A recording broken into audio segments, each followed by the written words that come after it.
mengakui, guru gembul mengakui, imam besar Masjidil Haram mengakui, Ustadz Adi Hidayat mengakui. Kasihan nasi musyuk, kasihan. Kupikir kau dulu pintar. Buya Sakur singgung gambar Yesus di dalam Ka'bah. Adi Hidayat ofisial, misteri gambar Bunda Maria dan Yesus di dalam Ka'bah. Fakta mencengangkan, isi Ka'bah ada gambar Yesus di dalamnya. Menyoal lukisan Maria dan bayi Yesus di dalam Ka'bah. Ada gambar Yesus di dalam Ka'bah. Ustadz Abdul Somad. Ada ikon Yesus di dalam Ka'bah. Rugi aku melawan kau, Cup. Rugi. Kupikir kau pintar. Masa kau tidak mengakui di dalam Ka'bah ada gambar Bunda Maria? Kasihan kau. Maka aku bilang kawan-kawan, banyak orang jadi burung beo. Yang penting bisa menghafal, tapi nggak tahu artinya. Yang penting bisa menghafal, tapi nggak tahu apa yang dihafalnya itu. Paham ya kawan-kawan? Sama seperti burung beo. OTW, OTW katanya. Dia lah iklan di TikTok. OTW, OTW kata burung beo. Burung beo sendiri tidak akan mengerti apa arti kata OTW. Kau tidak mengakui di dalam Ka'bah ada gambar Bunda Maria. Rugi aku melawan kau. Gak balik modal. Seluruh ulama Islam sepakat kalau di dalam Ka'bah itu ada gambar Bunda Maria. Sama gambar Yesus. Dan ini adalah bukti kalau orang Arab lebih dulu beragama Kristen daripada beragama Islam. Islam baru muncul abad ke-7 saudaraku. Sadarlah kau. Tak betul itu Islam itu. Adam Islam. Siapa lagi dibilang, yaduh. Islam itu baru ada abad ke-7. Nabi Muhammad lahir 572 Masehi. Menjadi nabi pada saat usia 40 tahun. Setelah dia pergi ke dalam goa itu. Goa Hiro namanya.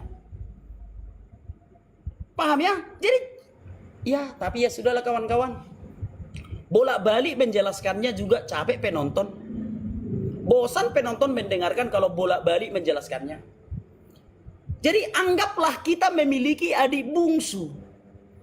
Ya si bungsu memang akan selalu merasa menang. Jadi kita maklum aja sebagai abangan. Coba dulu udah nggak balik modal aku melawan Pak Ustadz berdebat. Kalau Pak Ustadz tidak mengakui di dalam Ka'bah ada gambar Bunda Maria sama gambar Yesus. Sementara ulama-ulamamu mengakui itu. Atau sekali-sekali kumpulkan dong uang apanya. Uang TikToknya. Sekali-sekali umroh dong. Biar buktikan sendiri. Kan dapat uang dari TikTok. Sekali-sekali pergi dong ke Ka'bah. Biar kau lihat sendiri. Bahwa lebih dulu orang Arab menganut agama Kristen daripada beragama Islam. Maka kita menggunakan bahasa Arab di dalam peribadahan. Tidak ada yang keberatan. Termasuk orang Arab sekarang yang ada di Turki. Yang ada di Mesir. Dan yang ada di Timur Tengah. Ya mereka menggunakan bahasa Arab. Seperti Kristen Koptik yang ada di Mesir, mereka menggunakan bahasa Arab. Uang mereka lebih dulu menggunakan bahasa Arab dari dalam beribadah sebelum Nabi Muhammad lahir. Itu saya paham ya Pak Ustadz ya? Paham dong. Paham dong. Oke. Kau melek ya, melek perhatikan ya yang ku sampaikan sama kamu ya. Nah, coba.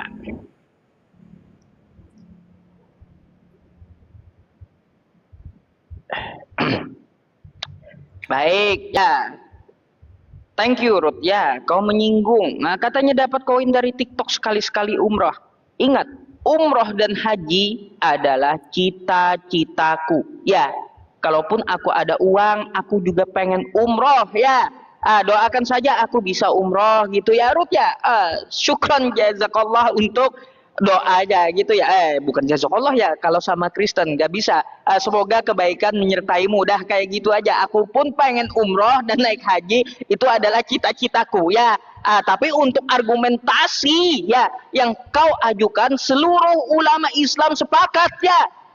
Sepakat katanya bahwa di dalam Ka'bah itu ada gambar Nabi Isa. Ruth, kau kagak baca apa? sepakatnya ulama kami menolak. Ya, menolak. Ya. Nih, kau coba, kau perhatikan ini aja dah yang ku sampaikan sama kamu ya. Nih ya, ini hadis ya yang ku sampaikan sama kamu. Nih hadisnya ya tentang yang kau bawa itu ya. Aku bacakan aja karena kamu kan umat terjemahan ya. Nih haddatsana Yahya ibnu Sulaiman. Di sini kan dikatakan tuduhannya ya, tuduhannya Yahya bin Sulaiman menceritakan kepada kami bahwa Ibnu Wahab menceritakan kepadaku, Amru bin Al-Haris mengabarkan bahwa Bukair menceritakan kepadanya dari Quraib Maula Ibnu Abbas ya. Di sini beliau pun menemukan adanya lukisan Ibrahim dan lukisan Maryam alaihi salam di dalamnya. Beliau pun bersabda, "Mengapa? Mengapa dengan mereka? Padahal mereka telah mendengar," kata Nabi, "para malaikat tidak akan memasuki rumah yang terdapat lukisan di dalamnya." Ya, jadi Nabi menolak ada lukisan-lukisannya di dalam Ka'bah. Ya, tidak ada ulama Islam sepakat. Ulama Islam sepakat bahwa di dalam Ka'bah tidak ada gambar Nabi Isa dengan ibunya. Hal ini dapat kita lihat di hadis lain ya teman-teman ya. Nih, ini hadisnya ya. Ini hadisnya ya dari riwayat Abu Daud. Nabi Shallallahu Alaihi Wasallam memerintahkan Umar bin Khattab ya radhiyallahu an saat Fathu Makkah ketika Umar masih di wilayah gurun pasir untuk mendatangi Ka'bah, dan Umar pun menghapus seluruh gambar di dalam Ka'bah. Tidak ditemukan gambar di dalam Ka'bah itu. Yang dihapus Umar bin Khattab adalah Nabi Isa beserta ibunya. Ya, jingkrak-jingkrak kamu.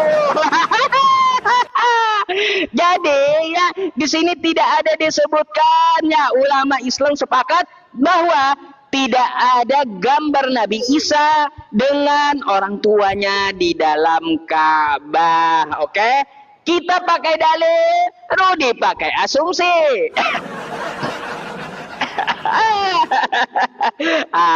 Kan kau selalu gak bakal bisa menang samaku ya. Masalahnya apa yang kau bawakan itu udah di dalam dataku, di dalam tanganku, kayak gitu Rut ya. Nah, jadi kau tolong ya, daripada kau berputar-putar untuk menutupi ketidaktahuanmu, coba tunjukkan yang kutuntut. Ini udah berapa kali saya tuntut? 3 atau 4 kali ya? 3 kali atau 4 kali udah. Yang saya minta kosakata Alkitab dari bahasa Yunani mana? Ada lihat jawabannya nggak? Ada lihat jawabannya nggak? Terus sejarah dari kitab Kristen sebelum Islam itu datang. Mana kitabnya? Mana? Kitab Kristen sebelum Al-Quran diturunkan memakai kosakata Injil itu mana? Mana ya? Jawabannya nggak ada dari tadi masalahnya. Ya. Terus untuk masalah Nabi Isa dengan mudahnya aku bantah dengan dalil tuh ya. Untuk masalah Nabi Isa lukisannya di dalam Ka'bah, gampang aku bantah dengan dalil. Coba, aku nggak tuntut banyak sama kamu dah. 2 itu aja dah ya. Daripada bikin kamu repot. Pertanyaannya sangat mudah ya. Di mana kamu dapat membuktikan kosakata Alkitab itu ada dari Yunani? Coba tunjukkan samaku dalam bahasa Yunani ya.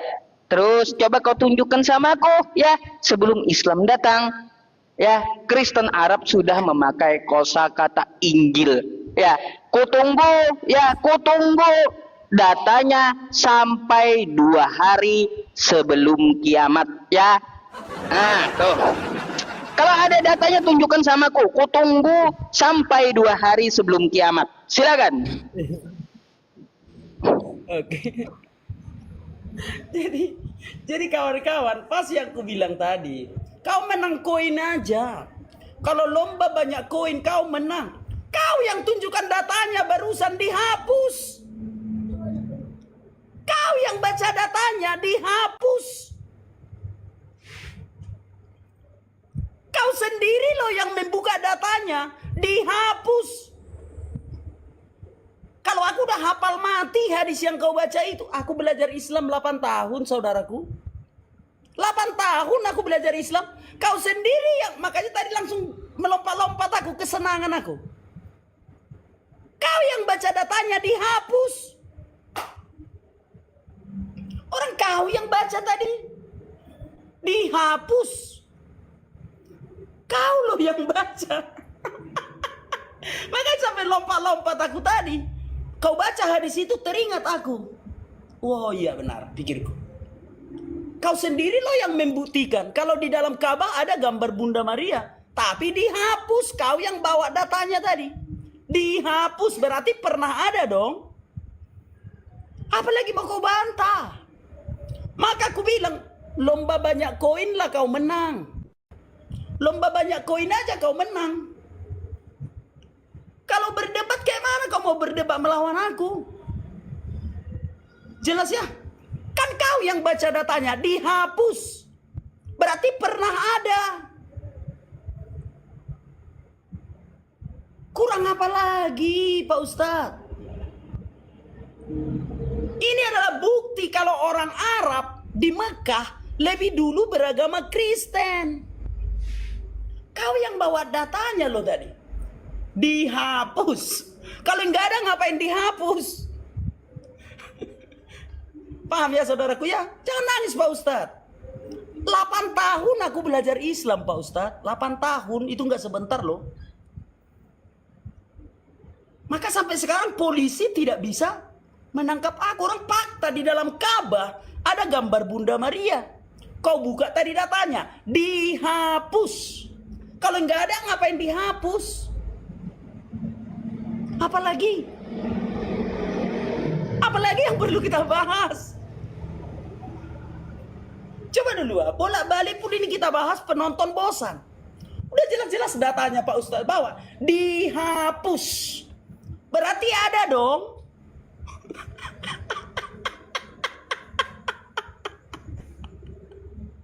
Aduh. Berarti ada dong. Kalau nggak ada apa yang perlu dihapus? Jadi saudaraku, jangan merasa memiliki bahasa Arab. Jangan merasa memiliki bahasa Arab itu. Murid-murid Tuhan Yesus sudah berbahasa Arab. Di mana datanya? Kisah Para Rasul 2 ayat 8 sampai 11. Murid-murid Tuhan Yesus berbahasa Arab, berbahasa Mesir, berbahasa Partia, berbahasa Roma, berbahasa tunggu dulu, salah nanti, sorry. Kisah Para Rasul 2 ayat 8 sampai 11. Murid-murid Tuhan Yesus itu lalu mereka mulai berkata-kata dalam bahasa lain seperti yang diberikan oleh Roh itu kepada mereka untuk mengatakannya. Waktu itu di Yerusalem diam orang-orang Yahudi yang saleh dari segala bangsa di bawah kolong langit. Ketika turun bunyi itu berkerumunlah orang banyak. Mereka bingung karena mereka masing-masing mendengar Rasul itu berkata-kata dalam bahasa mereka sendiri. Mereka semua tercengang-cengang dan heran. Lalu berkata, bukankah mereka semua yang berkata-kata itu orang Galilea? Bagaimana mungkin kita mendengar mereka berkata-kata dalam bahasa kita sendiri? Yaitu bahasa yang kita pakai di negeri asal kita. Partia, Media, Elam, Mesopotamia, Yudea, Kapadokia, Pontus, Asia, Frigia, Pamfilia, Mesir, Libya, Kirene, Roma, Kreta, dan Arab. Ada Arabnya. Sebentar kawan-kawannya biar ku putar kameranya. Nih, Arab. Jadi apa lagi saudaraku? Ya, aku tidak suka dengan ujaran kebencian. Aku nggak suka menghujat. Makanya diskusi anak Batak itu paling banyak ditonton di sosial media. Masih paling banyak ditonton di TikTok, diskusi anak Batak. Bahkan akulah yang diincar untuk dilaporkan. Kenapa? Belum ada orang Islam yang mampu melawan aku berdebat. Makanya banyak orang mau melaporkan aku. Itu Pak Ustadz ya. Jadi kita ke topik yang lain saja. Oke, ya. Syukran jazakallah ya Pak J. FJ. Mana ini waktunya? Aduh, inilah gara-gara telinga kagak dipasang, terus jingkrak-jingkrak kagak karuan gitu ya. Coba kamu jangan jingkrak-jingkrak, pasang telinga. Ya, aku ajarin ya lagi ya dari hadis tadi. Aduh, nih, kubuka ya, baca lagi dah. Ya, yang rupanya kau kagak nyimak tadi ya. Tiba-tiba jingkrak-jingkrak, kau membenarkan apa yang kusampaikan gitu. Ini tuduhannya ya, tuduhannya diceritakan di sini bahwa orang-orang menuduh ya di dalam Ka'bah itu ada foto gambar Nabi Isa dengan ibunya. Ini tuduhan orang-orang ya. Tuduhan orang-orang tuh ingat ya. Ini tuduhan orang-orang Ruth ya. Ya. Nih, tuduhan orang-orang lukisan Maryam alaihi salam ya ada di dalamnya. Ini tuduhan orang-orang ya. Lalu ya di sini jawabannya ya. Nih jawabannya. Nih ya. Ketika beliau memasuki Ka'bah ya, nih. Ya. Tidak ada gambar Nabi Isa, yang ada gambar Nabi Ibrahim dengan Nabi Ismail dalam keadaan apa? Busur panah untuk mengundi nasib di situ ya. Gambar pemberhalaan dari Nabi Ibrahim dan Nabi Ismail yang di kedua tangannya ada panah ya. Gak ada gambar Nabi Isa dan Maryam, itu gak ada. Makanya kau nyimak dari tadi ya, simak yang ku bilang. Kenapa kau jingkrak-jingkrak gak karuan coba? Gambar di dalam Ka'bah yang dihapus itu apa? Gambar Nabi Ibrahim dan Nabi Ismail. Nggak ada dikatakan Nabi Isa dengan ibunya, nggak ada. Dari mana kau jingkrak-jingkrak tiba-tiba? Heran makanya aku. Ya, yang dihapus itu adalah gambar Nabi Ibrahim dan Nabi Ismail. Nggak ada hubungannya dengan Nabi Isa dengan ibunya. Nggak ada di dalam Ka'bah gambarnya. Sudah ku bilang ya, sudah ku bilang. Yang disampaikan oleh orang-orang itu adalah orang-orang orientalis ya, menuduh bahwa di dalam Ka'bah ada gambar Nabi Isa. Memang sebenarnya ada kitabnya ya, ada kitabnya itu kontroversi yang pernah saya baca. Dan kalau kita melihat dari hadis tersebut ya, Rasulullah Shallallahu Alaihi Wasallam memerintahkan Umar bin Khattab untuk menghapus gambar-gambar yang ada di dalam Ka'bah waktu kejadian Fathul Makkah. Apa saja gambarnya? Yaitu gambar Nabi Ibrahim dan gambar Nabi Ismail yang sedang memegang busur panah. Ya, itu adalah pemberhalaan orang-orang musyrik terhadap Nabi Ibrahim dan Nabi Ismail. Nggak ada gambar Nabi Isa dan Maryam. Hoax aja kamu. Makanya telinga itu dipasang kalau aku jelasin dari tadi. Ya, terus ini udah 5 ronde loh Ruth. Ya, aku minta sama kamu. Kamu jangan seperti Edis lah. Ya, jangan seperti Edis. Edis muter-muter sampai terakhir nggak ada jawabannya. Yang ku minta sama kamu mudah gitu, mudah. Kosakata Alkitab dari bahasa Yunani itu mana? Sehingga kalian menggunakan bahasa Alkitab di Indonesia ini. Kalau kalian ngambil dari Arab, maka silakan ikuti definisi Arab. Bahwa Alkitab itu adalah ketetapan dari Tuhan, bukan kitab kesaksian, bukan kitab penyelidikan, bukan kitab wartawan, apalagi kitab tafsir mimpi. Ikuti itu. Kalau tidak memenuhi kriteria atau syarat itu, maka tidak perlu menamakan kitab Anda sebagai Alkitab. Gak perlu. Maka dari itu kalau tetap ngotot memakai kosakata Alkitab, maka aku minta datanya. Minta datanya ku, di mana kosakata Alkitab dalam bahasa Yunani? Udah 5 ronde kau kagak jawab ya. Terus ya lagi Ruth ya. Sejarahnya mana? Kitab Kristen sebelum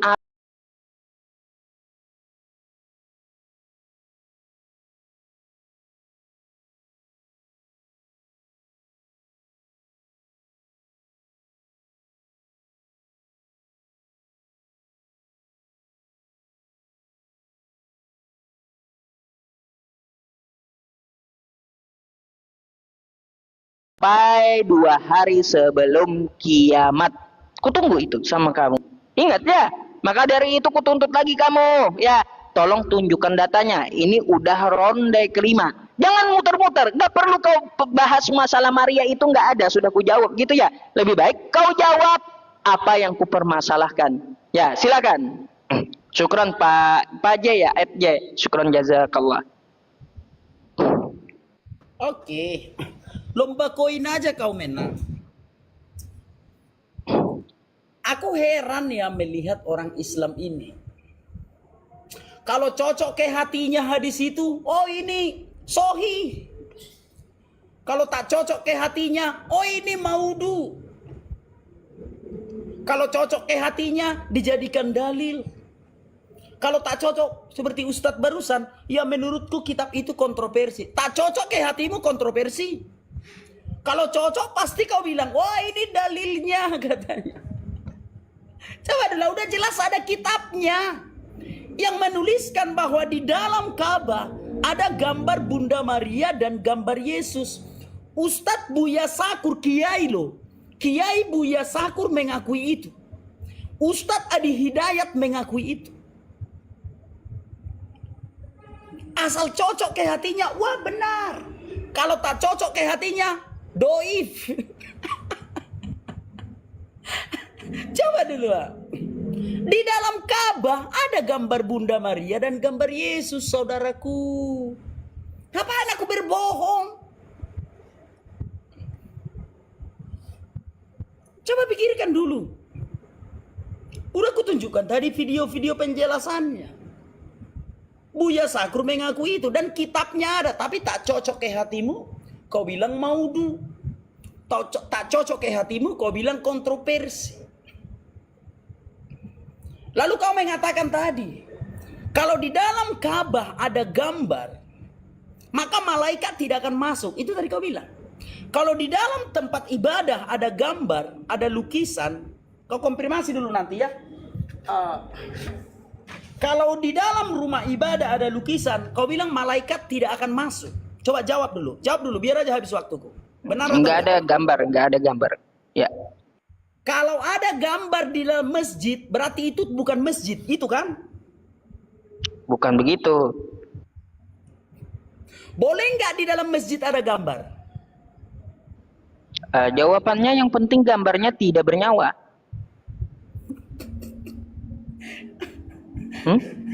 Maksudnya tidak bernyawa itu seperti gambar manusia, itu nggak boleh di masjid, nggak boleh.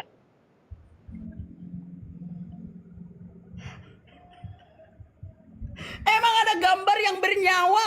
Gambar itu benda mati, Pak Ustadz. Emang ada gambar yang bernyawa?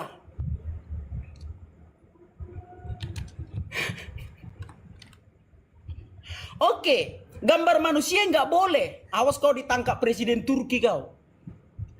Presiden Turki Recep Tayyip Erdogan sholat di Masjid Hagia Sophia yang penuh dengan gambar Yesus. Apalagi mau kau bilang? Orang-orang Turki sholat di Masjid Hagia Sophia yang di dalam masjid itu penuh dengan gambar Yesus. Kau bantah lagi itu, kau bantah lagi itu. Masjid Hagia Sophia itu penuh dengan gambar Yesus. Orang Turki sholat di situ. Kau bilang nggak boleh. Kasihan aja kau, kasihan aku melihat kau bro. Pengetahuanmu itu terlalu minim di dalam Islam. Masjid Hagia Sophia itu penuh dengan gambar Yesus. Erdogan sholat di situ. Erdogan, orang Turki sholat di situ. Apa lagi alasanmu? Cop. Sekarang aku akan tunjukkan kepadamu Masjid Hagia Sophia.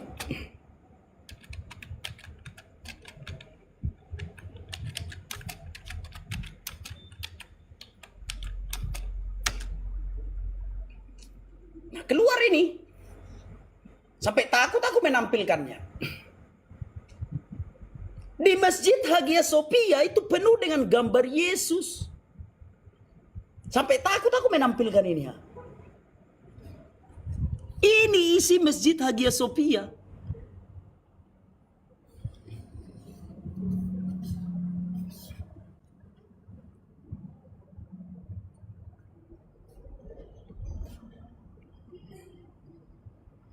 Kau bilang tidak boleh.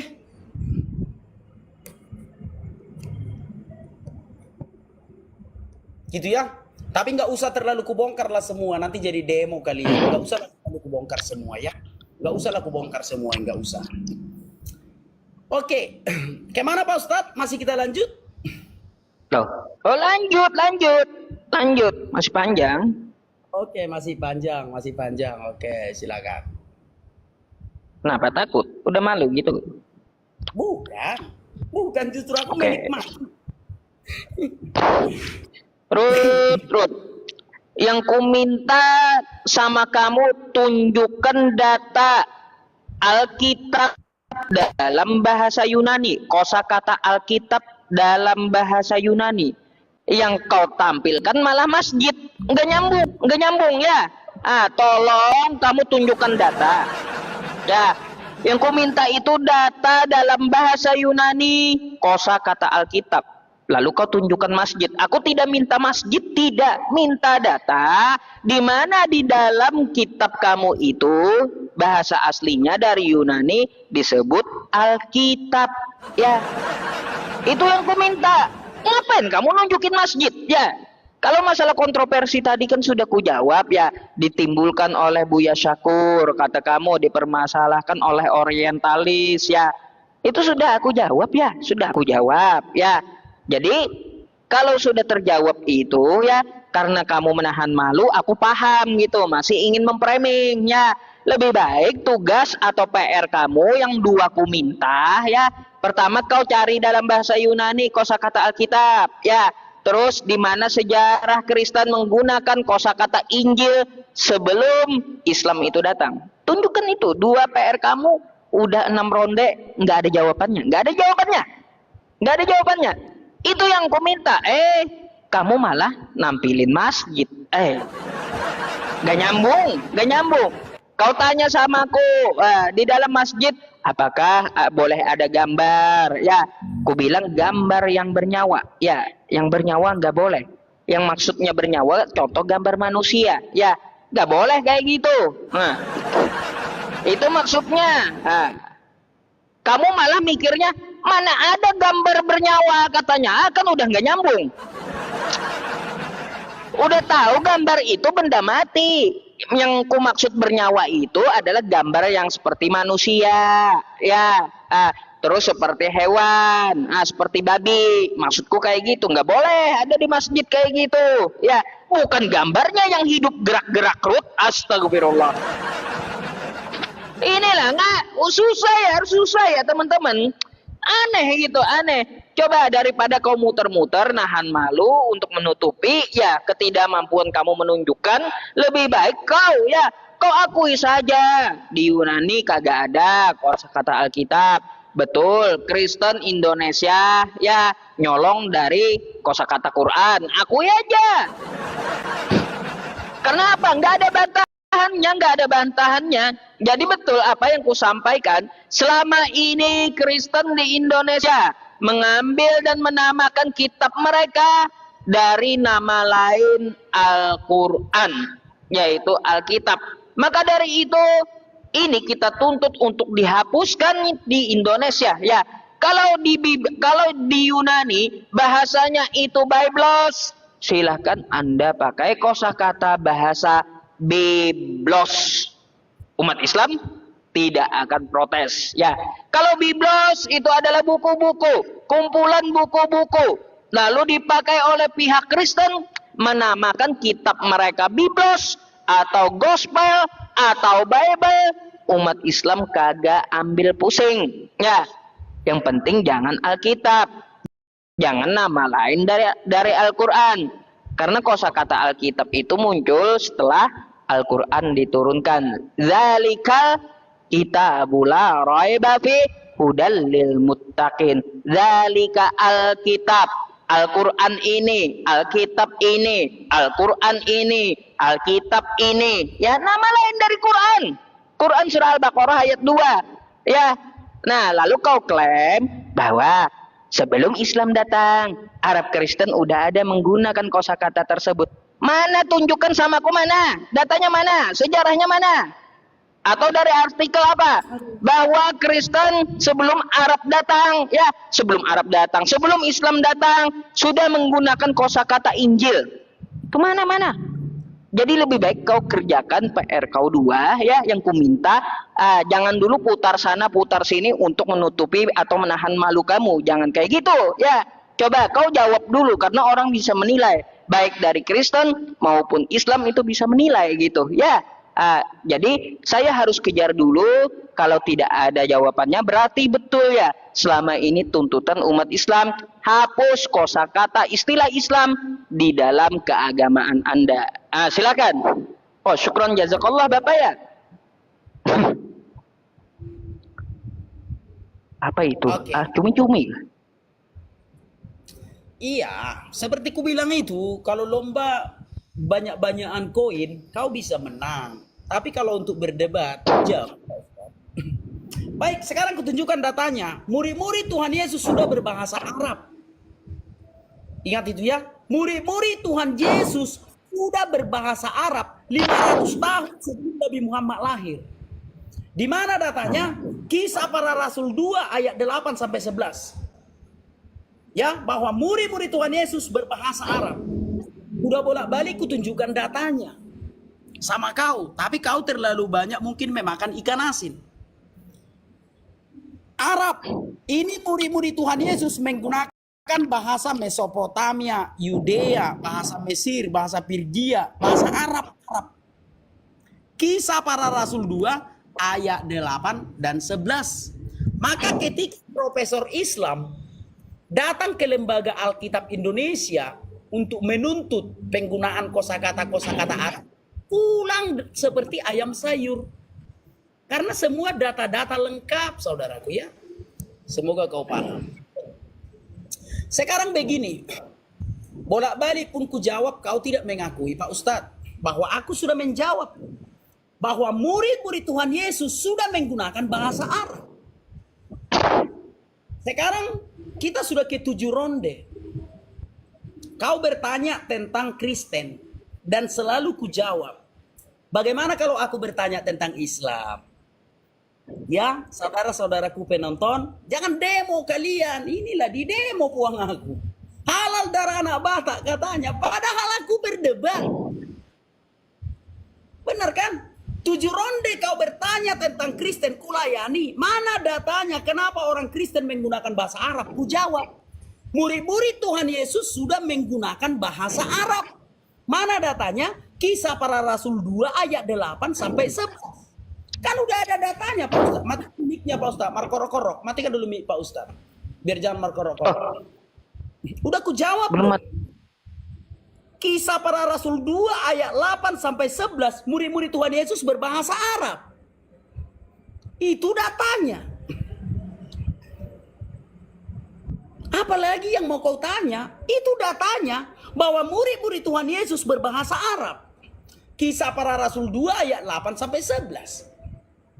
Sekarang bagaimana? Bisa kutanya Islam? Biar kutanyakan langsung. Gimana? Tapi janganlah suruhlah orang itu jangan demo-demo. Gimana kalau kutanya dulu tentang Islam? Udah bolak-balik lo ku jawab. Murid-murid Tuhan Yesus sudah berbahasa Arab. Kisah Para Rasul 2 ayat 8 sampai 11. Kau bilang lagi enggak dijawab dari Hong Kong. Kisah Para Rasul 2 ayat 8 sampai 11, murid-murid Tuhan Yesus menggunakan bahasa Arab. Apalagi yang tidak kujawab?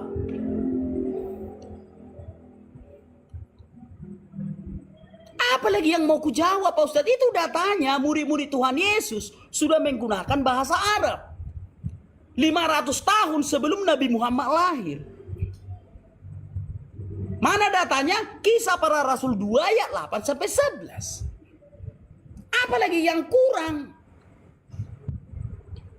Spill datanya, aku spill.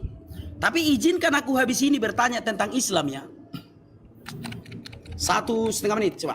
Ketika tiba hari Pentakosta, semua orang percaya berkumpul di satu tempat. Tiba-tiba turun dari langit suatu bunyi seperti tiupan angin keras yang memenuhi seluruh rumah di mana mereka duduk, dan tampaklah kepada mereka lidah-lidah seperti nyala api yang bertebaran dan hinggap pada mereka masing-masing. Maka penuhlah mereka dengan Roh Kudus.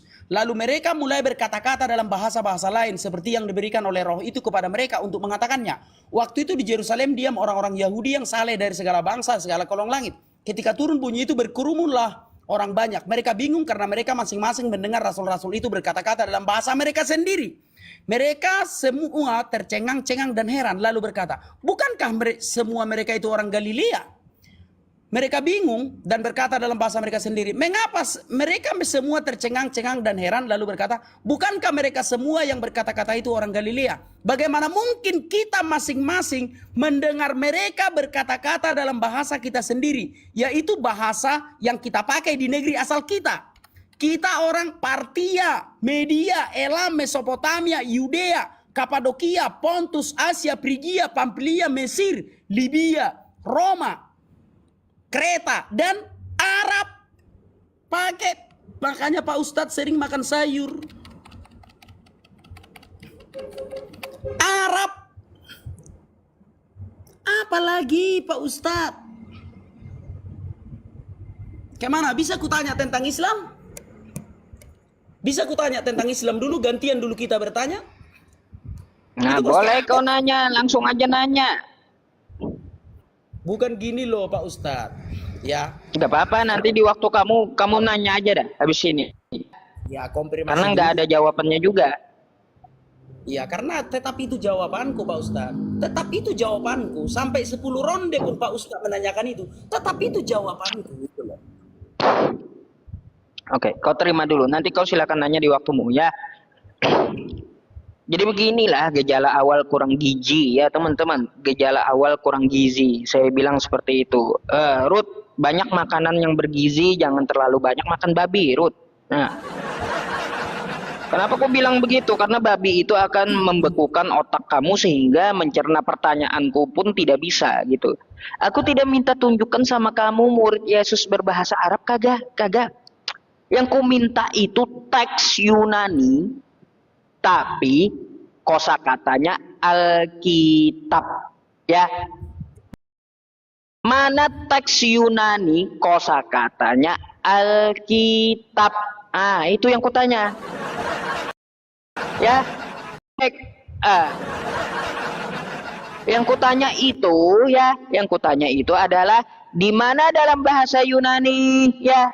Dikatakan ya Ruth ya, Alkitab. Itu yang ku minta. Bukan kamu cerita sana sini anak buah Yesus, anak murid Yesus dalam bahasa Arab udah muncul pakai bahasa Arab, bahasa mereka sendiri. Bukan itu yang kutanya, bukan. Ya. Bukan itu yang kutanya, bukan. Yang kutanya dari tadi ya, 7 ronde sudah ya. Di mana dalam bahasa Yunaninya Alkitab? Terus tolong, kalau klaim kamu mengatakan sebelum Islam itu datang, Kristen Arab sudah memakai kosakata Injil, itu mana kitabnya? Mana kitabnya? Baik, kawan-kawan semuanya, saya tunjukkan sedikitnya kepada Anda sebuah data, ya. Kepada Anda sebuah data, nih ya. Nih, bentar, ya. Teman-teman, ini dari sejarah artikel penerjemahan Alkitab di dunia ya. Nih ya, bahasa Arab teman-teman ya. Bible bahasa Arab diterjemahkan kapan? Nih ya, pada abad ke-8. Oke? Jadi Bible bahasa Arab itu ada di abad ke-8, sedangkan Al-Quran sudah ada di abad ke-6 ya. Jadi kayak gitu.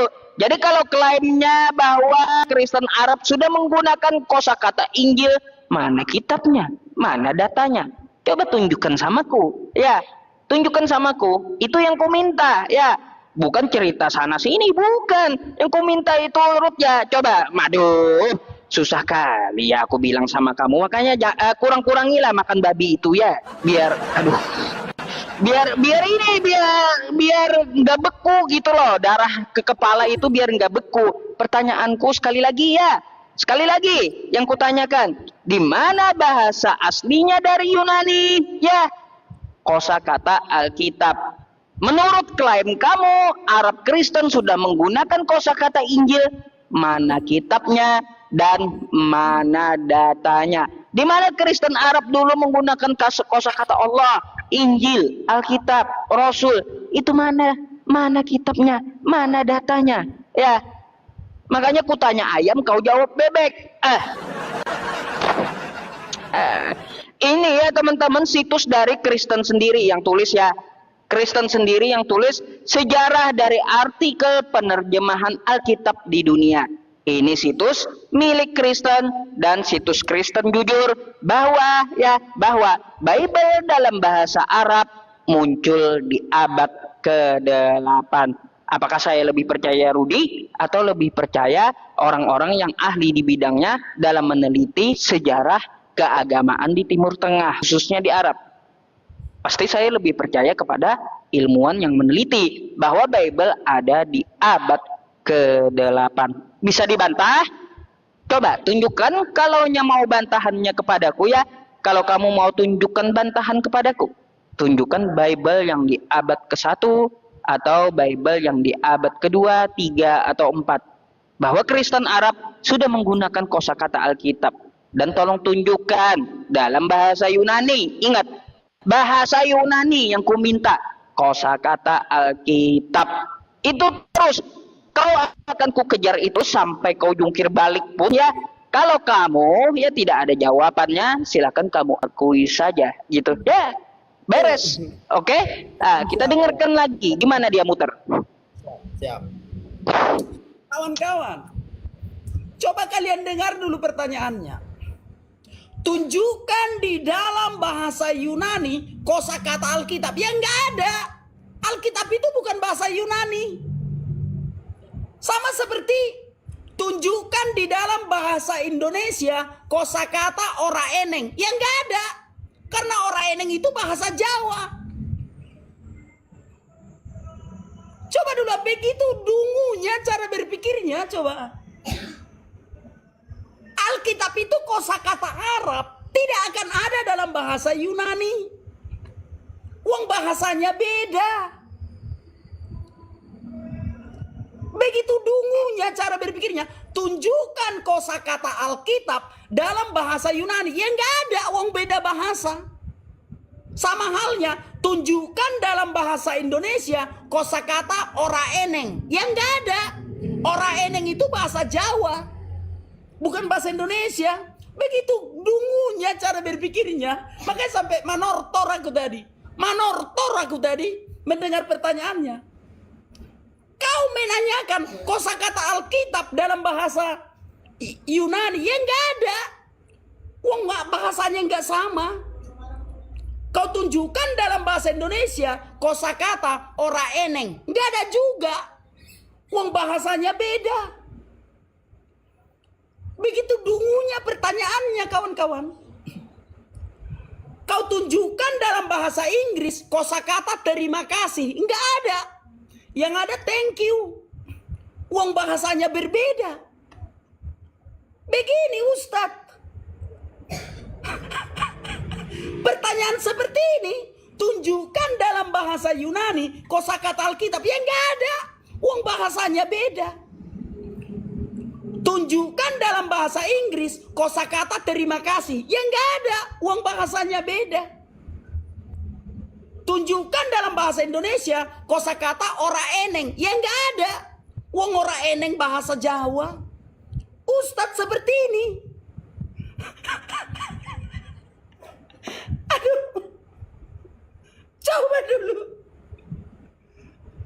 Ya tidak ada. Wong bahasanya beda.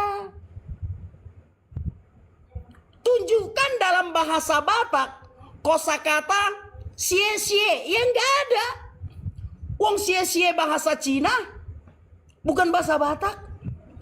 Seperti ini Ustadz. Aduh. Tutup negara ini. Kalau seperti ini kualitas Ustaz, tutup negara ini.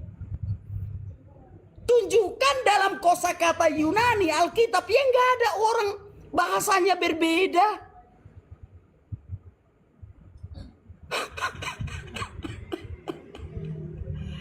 Tapi kalau kau bilang, apa bahasa Yunaninya Alkitab? Aku jawab, Biblos. Apa bahasa Inggrisnya Alkitab? Bible. Apa bahasa Bataknya Alkitab? Bibel. Kalau mau kau paksakan kosakata Arab ada di dalam kamus besar bahasa Yunani, ya nggak ada. Wong bahasanya berbeda. Gitu ya. Udahlah, bosan aku menjawabnya dari tadi. Bosan aku menjawabnya dari tadi, saudaraku. Ya, bertanyalah dulu aku tentang Islam. Mana tahu kamu mengerti Islam gitu ya. Bolehlah aku bertanya. Bosan aku dari tadi menjawab itu ya. Sekarang aku bertanya dulu tentang Islam. Sorry dulu kawan-kawan, izin dulu Pak Polisi. Ini diskusi. Ini diskusi ya. Sorry dulu, izin dulu Pak Polisi ya. Janganlah main tangkap-tangkap Pak Polisi. Ini untuk edukasi iman. Pertanyaan saya, satu.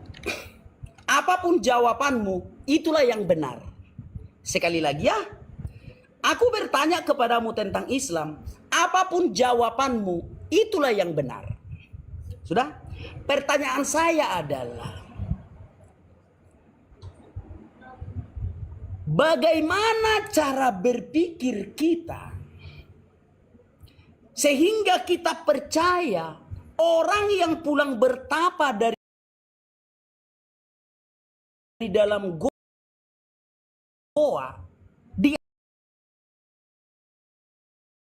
dianggap sebagai nabi. Kayak mana caranya supaya kita? Karena aku nggak nyampe otakku. Apa? Biasanya jadi paranormal dulu aku. Yang pulang bertapa bisa dijadikan nabi. Ajari aku ya, apapun jawabanmu, itulah yang benar. Itu. Silakan.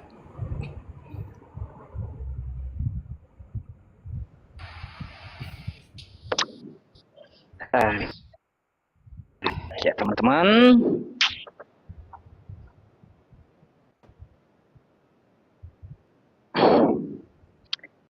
Baik, itu pertanyaan yang sangat mudah saya jawab. Saya jawab dulu aja ya pertanyaannya. Kenapa orang bertapa, kata Rudi, bisa dijadikan nabi? Ya sebenarnya ya, itu bukan ukuran menjadi nabi. Bertapa itu di dalam goa bukan ukuran menjadi nabi, bukan.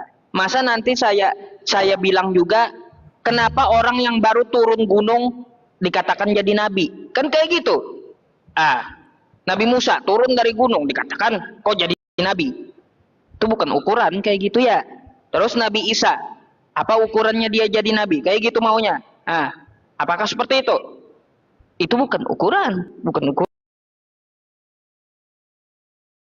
ukuran kayak gitu. Nabi itu ya dinisbatkan oleh Allah Subhanahu wa taala dan di Quran Nabi Muhammad itu, maka tidak akan mengakuinya. Di Quran contoh ya, beberapa orang dari orang Quraisy atau pendeta Bahira atau Waraqah bin Naufal, oh Nabi Muhammad ini adalah nabi, tapi tidak ada di Quran, kami nggak akan mengakuinya dia seorang nabi. Kan ya, jadi ukuran seorang nabi itu ada seorang nabi. Itu ya standar ukurannya. Jadi kalau Nabi Musa nggak ada di dalam kitab kami nggak akan akui Nabi Musa itu seorang nabi. Tapi ternyata dia ada, diceritakan di dalam Quran, kami akui dia seorang nabi.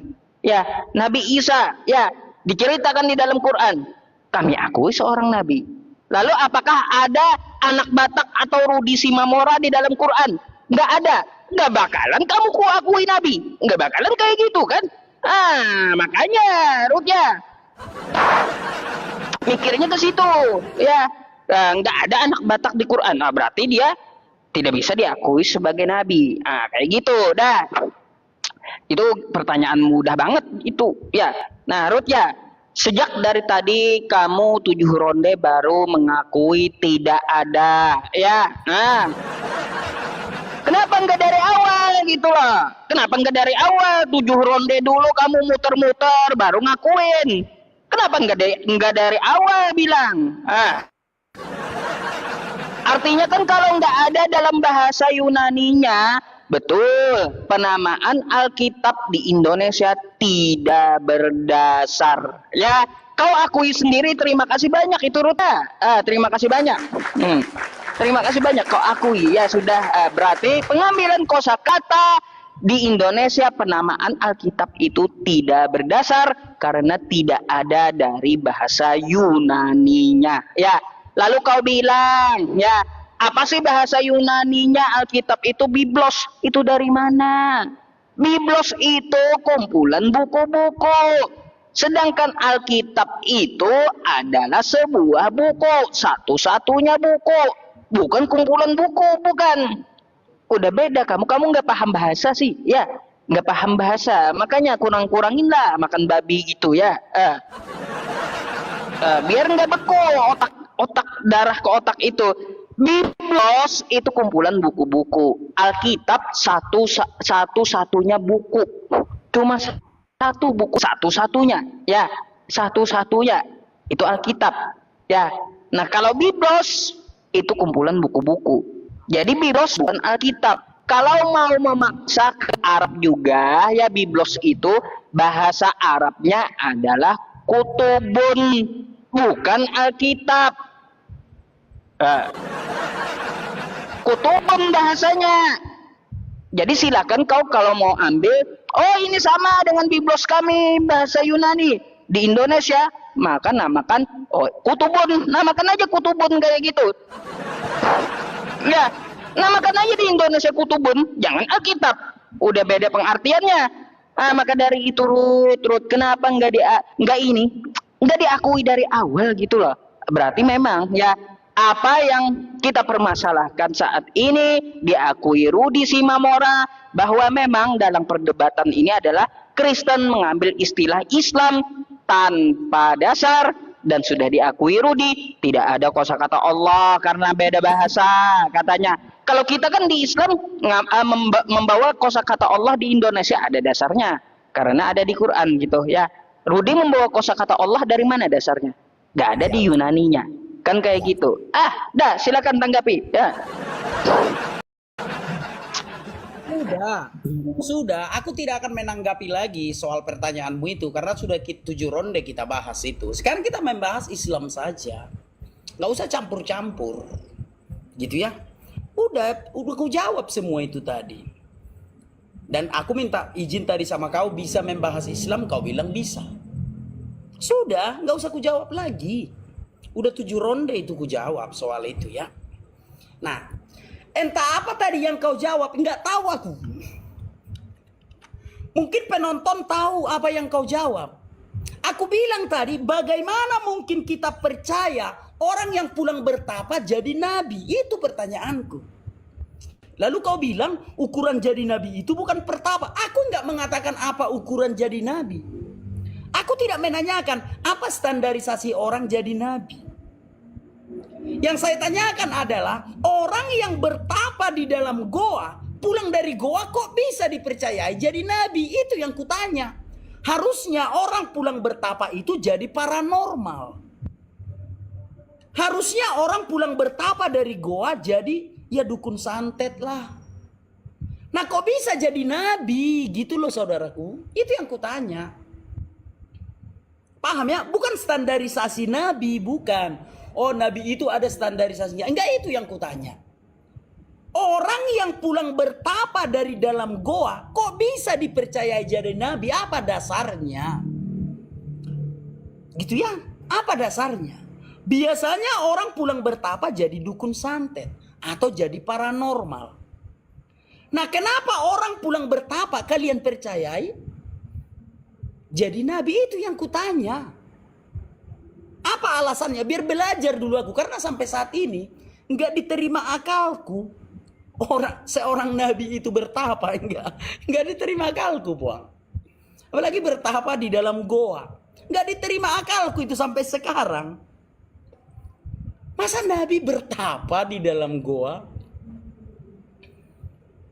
Maka aku bilang ajari dulu aku. Bagaimana cara kita bisa menerima orang yang pulang bertapa jadi nabi? Bagaimana caranya? Ya kau karang-karang lah entah kayak mana sih. Karena sampai sekarang enggak masuk akalku orang yang pulang bertapa jadi nabi. Enggak masuk akal. Enggak masuk akal itu. Yang aku tahu orang pulang bertapa jadi dukun santet. Orang pulang bertapa jadi paranormal. Gitu loh. Paham ya pertanyaannya? Paham dong. Jangan pura-pura enggak paham lah. Pertanyaanku adalah bagaimana caramu mempercayai orang yang pulang bertapa jadi nabi? Gitu loh. Simpel pertanyaannya. Biar belajar aku. Aku juga kalau bisa diterima akalku biar ku ikuti dulu dia. Biar ku percayai dulu dia nabi. Kan begitu kan? Coba jelaskan apa pembenaranmu sehingga orang yang pulang bertapa bisa jadi nabi. Seperti yang ku bilang tadi. Orang yang pulang bertapa biasanya jadi paranormal. Jadi dukun. Ini jadi nabi dasarnya dari mana? Apa urgensinya gitu loh.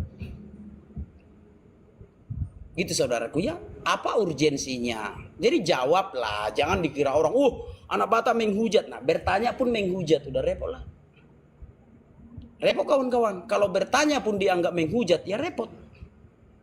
Aku bertanya loh, apa urgensinya, apa pembenarannya? Sehingga orang yang pulang bertapa dipercayai jadi nabi. Bertapanya di dalam goa lagi. Sementara maaf. Kalau di dalam iman Kristen, di dalam Alkitab sudah tertulis bahwa malaikat yang di dalam goa itu iblis. 2 Petrus 2 ayat 4. Maaf ini punten ini ya, maaf ya. 2 Petrus 2 ayat 4. Sebab jikalau Allah tidak menyayangkan malaikat-malaikat yang berbuat dosa, lalu melemparkannya ke dalam neraka, dengan demikian menyerahkannya ke dalam goa-goa yang gelap untuk menyimpan mereka sampai hari penghakiman. Itu yang tertulis di Alkitab ya, punten ya. Nah, sekarang ada orang yang bertapa ke dalam goa. Ketemu malaikat di dalam goa. Kok bisa kau percayai jadi nabi? Bagaimana caranya mempercayainya? Ajari dulu aku, Ajari dulu aku, biar aku juga ikut mempercayainya. Kayak mana caranya? Supaya kita mempercayai orang yang pulang bertapa bisa jadi nabi. Ajari dulu aku, biar ikut mempercayai dia ya. Ajari ya saudaraku ya, silakan.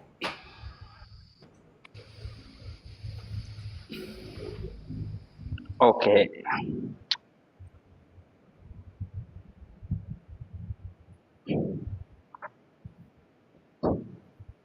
Bentar ngadet ya.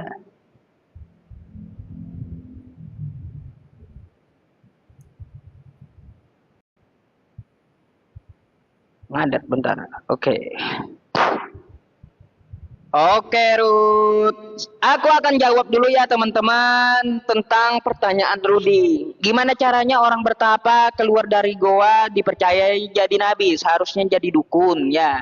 Jadi kalau ukuran Rudi ini Nabi Musa nanti malah jadi tim SAR. Kan kayak gitu ya. Kalau Nabi Musa soalnya habis turun dari gunung. Kan kayak gitu. Maunya Rudi kayak gitu.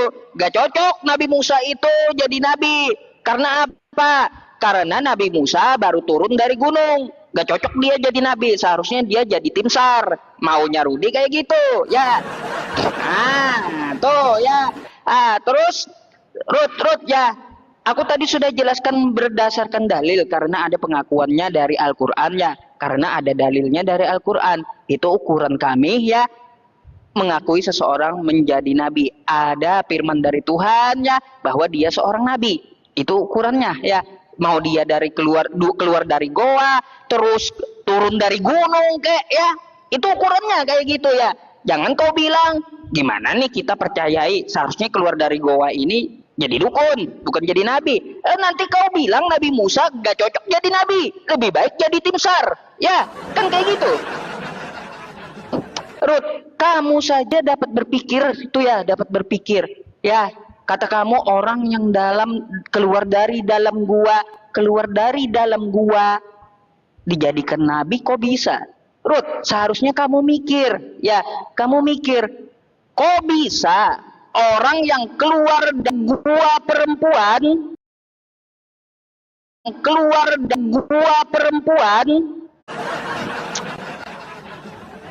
ah, keluar apa dia? Bentar ya, tunggu dia masuk lagi, undang lagi, ya. Keluar sendiri, kabur, ayo, mana dia? Tunggu ya teman-teman. Mana kabur, astagfirullah. Ini Bang Yonat ini. Sini. Ayo, giliran waktu saya kabur.